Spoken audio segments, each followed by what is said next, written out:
What is up YouTube, it's Kingfisher745, and welcome to the Battle of the Week.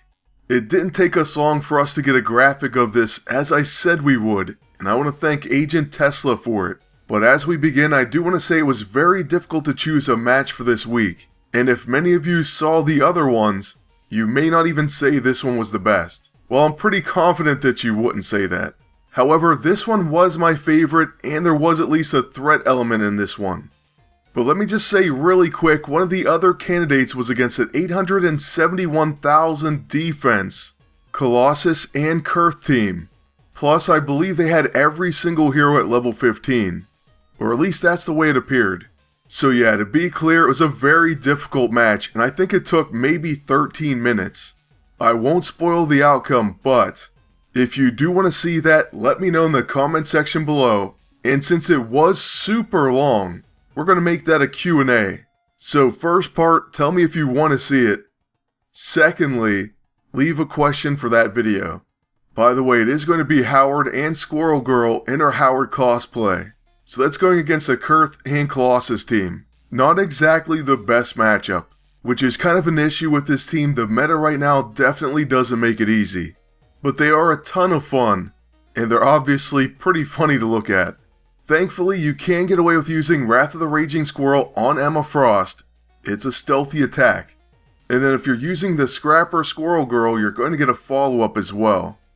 They do have the Black Roscoe though, so we're going to pay a little bit for that.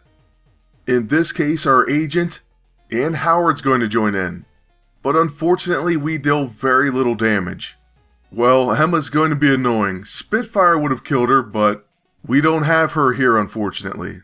To make things a little bit worse, the enemy team also has the Experiment and Lunacy. So just an annoyance factor of stamina drain. I'll be honest with you, if you don't have the Experiment, you may want to get it. It's only 30 gold in the store. I very likely will pick it up. I've been hesitating all this time. And then maybe I'll make a video on it. As far as the current 64 gold item, the Roaring Rampage, I don't have any plans to get it. It looks like it does a ton of damage, but it does have kicks like a mule, which I do not like. Still, if you have a plan for it, that's totally up to you if you want to get it. It may in fact end up getting you a one-shot kill. And the mark for revenge is nice as well. Now with Howard's turn at this point in the fight, he still has one quick action left, and that's Reinforcements. So we're going to go ahead and use that on Kuurth. Instead, we end up hitting our own doppelganger. But now we're going to use Quack Fu on Kuurth. And at least we know that's going to hit her. What I didn't realize is we're going to hit ourselves for even more damage. And then her counter causes 2 runes to end Howard's life. So yeah, that was a pretty huge swing, one I didn't see coming. And because of that, the battle got a little bit more worrisome. It's now 3-on-2 after all, and the agent's a Bruiser Safeguard agent with the Elite EISO. So that's not going to be easy. However, since we missed with Reinforcements, we're going to try Furry Fury on Kuurth, and now she will at least be flanked. Never mind, our agent joins in and ends up taking Kuurth down. That definitely improves our chances. So now with Doreen, we're going to use Nuts to this. Then we're going to of course use Wrath of the Raging Squirrel on Emma Frost. Hopefully we deal enough damage, and it does look like it's going to do it. So we go from being a duck down to a 2-on-1 advantage. I can still tell you this isn't going to be easy. In fact, Squirrel Girl may not even be able to hit this agent, or at least for any meaningful damage. However, we will take a shot at it right after using the Alluring Light and the Improbability Field.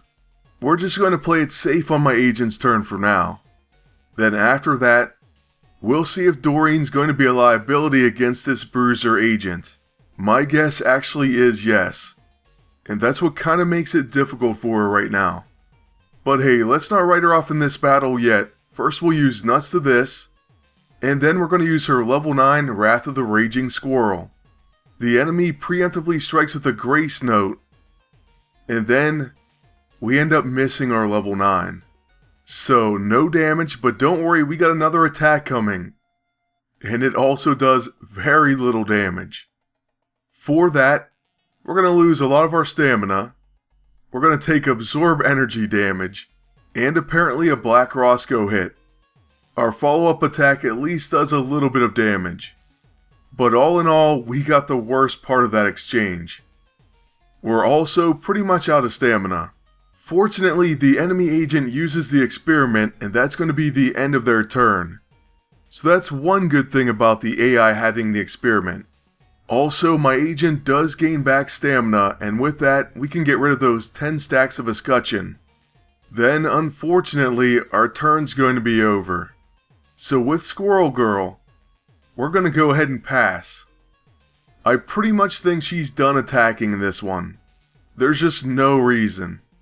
My agent though is low on health, and thankfully Squirrel Girl is going to protect. So that's a pretty big service in itself, and she dodges the hit. So we end up taking no damage. And that's going to leave our agent to use the Smothering Shadow, then the Atom Smasher, and that should win the fight. So here you have it, the final attack of the Battle of the Week. I hope you enjoyed it, and I want to thank you all for watching. Please leave a like, comment, and subscribe. Then until next time, good luck, and take care.